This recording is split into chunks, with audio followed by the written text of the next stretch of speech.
It's muddy puddle. Listen, I would down.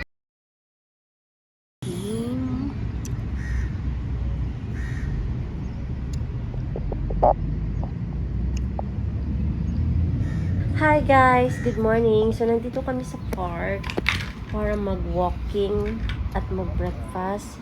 Family day ba? Every weekend. So, pag may time, dito talaga kami pumupunta kasi mas safe dito na park kasi mayroon siyang bakod, tapos mayroon siyang gate. So, hindi basta-basta makalabas yung bata in case na tumakbo si Kuya siya. So, anyway guys, after na ko breakfast nito, ay nag-walking-walking na ako dito. Samantala yung mga bata nag-swing, nag-play sa playground, ayun.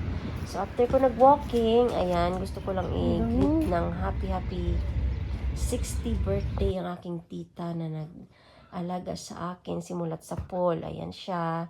Happy 60 birthday, tita. I hope you're happy.